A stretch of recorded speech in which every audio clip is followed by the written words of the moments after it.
আসসালামু আলাইকুম। এই যে আপনারা দেখতে পাচ্ছেন, এই যে আমাদের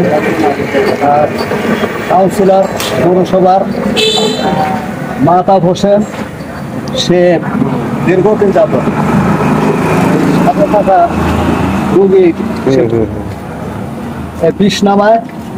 তো এখন আমরা তার মুখে আমরা শুনবো যে কিভাবে এটা এই পাথরের সাহায্যে কিভাবে এটা কি পদ্ধতিতে এই সাপের বিষ নামায়, এটা আমরা এখন তার মুখে শুনবো। তাহলে আপনি একটু বলেন যে কিভাবে আপনার এই পাথরের মাধ্যমে আপনি এটা বিষটা নামান। আসলে আমি 25 বছর ধরে এই সাপের বিষ নামাই।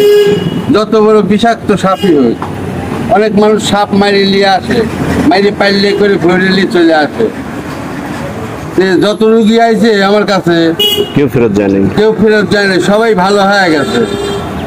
এখন বর্তমান যেটা দেখতেছি, নিজে আইছে সমাজ থেকেই চাইছেন না।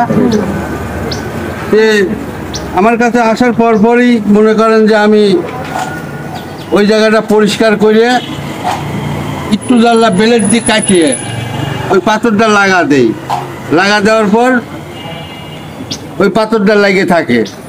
যতক্ষণ বিষ থাকে ততক্ষণ পাথরটা লেগে থাকে, যখন বিষ নাই তখন পাথরটা আলগোছে পড়ে যায়। তারপরে ওই পাথরটা আমার দুধ দিয়ে ধোয়া লাগে, ধুয়ে পরিষ্কার করা লাগে। এটা আপনারাও তো সবাই জানেন। অত্র এলাকার মানুষ এই ভাঙ্গুড়া, ফরিদপুর, আটঘরিয়া, সুমাজ, ওদিক গোনপাড়ার, গুনাল, থানা সবাই, পাবনা থেকেও আইছে। পাবনা ওই কেলিকিও রাজাপুর আছে না, ওখান থেকেও আসে রোগী, অনেক দূর দূরান্ত থেকেও আসে। তো আমরা আসলে জানি যে এই পাথর যে উনি বিষ যে নামায়, আসলে উনি কিন্তু নিজেই খরচ করে। এটার পিছনে কিন্তু অনেক ব্যয় হয়। উনি কিন্তু আমরা জানি যে কোনো টাকা পয়সা নেন না। তো আসলে এটা তো আমরা জানি। তো আপনি নিজে একটু বলেন। আমি কোনো টাকা পয়সা নেই না, এবং এটা পুরিনা রোগী, এটা কিন্তু পুরিনা রোগী। আপনি কি টাকা দিচ্ছেন? তাহলে আপনাকেও এর আগে আগে দিয়েছিল, আমি আসি দেওয়ার পর আল্লাহ বার্তা ভালো হয়ে গেছে। সেইতে আমার এলাকা যা হয় আমি সাথে করে নিয়ে। আপনি কি কোনো টাকা পয়সা দিচ্ছেন? না, টাকা পয়সা দেন, 1 টাকা চাও খাই নাই। তাক যে ইচ্ছে করে যে একটা চা খাওয়ানি করছে আমার স্বামী, কিন্তু আবার তাক এলাকায় করেছে আমার ভাইকেও কামড় দিছিল, ভাই পাথর লাগা দিছিল। আপনারা এই যে এর আগে সাপে দংশন করেছিল মহিলাকে, আপনারা তার মুখে শুনতে পাইলেন। আসলে কোনো টাকা পয়সা নেন না, এটা আমার করতে ভালো লাগে আর কি, ভালো লাগে। সে বিনা খরচে, বিনা পয়সায় সে কিন্তু সেবা দিল, মানব সেবা। এই যে একটা সেবা। আমরাও জানি যে, আমার জানা মতে কোনো রোগী এখান থেকে কিন্তু সুস্থ না হয়ে এখান থেকে যায়নি, সুস্থ হয়ে চলে গেছে। তো এখানে আরেকটা কথা বলে রাখি যে, এর আগে অনেক রোগী দেখা গেছে, তার মধ্যে আমি দেখছি মেডিকেল থেকে কিন্তু এখানে পাঠায় দিচ্ছে।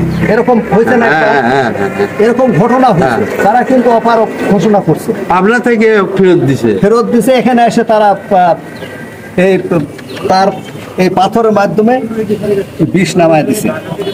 আমার এই হাসপাতালে যত রোগী আছে সব আমার কাছে পাঠা যায়। আমার ভাইকেও তো কামড় দিয়েছিল, আমার ভাইকেও এই পাথর দিয়ে ভাইয়ের কাছে বিষ নামা দিয়ে দিয়েছিল। বেশ কঠিন অবস্থা হয়েছিল, কিন্তু পাথর লাগাইলে পরে বাড়িতে নিয়ে গেছিলাম। পাথর পরার পরে তারপরে দুধ দিয়ে এখানে দিয়ে গেছিলাম। মানে হাসপাতাল থেকে ফেরত দিয়ে দিছিল। শেষ করে আপনারা তো শুনলেন, এবং এই যে আমাদের বর্তমানে আপনারা শুনলেন, এবং যেখানে আরেকজন আমাদের সাথে সাথে রুগী বা আরেকজন রুগীকে সেবা দেওয়ার জন্য এর আগে আপনারা শুনলেন। তো যাই হোক, ভিডিওটা যদি আপনাদের ভালো লেগে থাকে, অবশ্যই আপনারা লাইক কমেন্ট করে আপনাদের মতামত অবশ্যই জানাবেন। আর যদি এরকম কারো ঘটনা ঘটে সাপে কাটে, তাহলে অবশ্যই আপনারা এই ঠিকানায় চলে আসবেন। এটা বালুচর, এটা লাভলি হলের সামনে মাহতাব কমিশনের বাড়ি। আপনারা অবশ্যই চলে আসবেন। আপনার যদি সাপে কাটে, তাহলে উনি একজন মানবসেবী, মানুষের সেবা করে যান। মানুষের সেবা করতে ওনার ভালো লাগে, তো অনেক ভালো একজন মানুষ উনি। আপনারা অবশ্যই চলে আসবেন।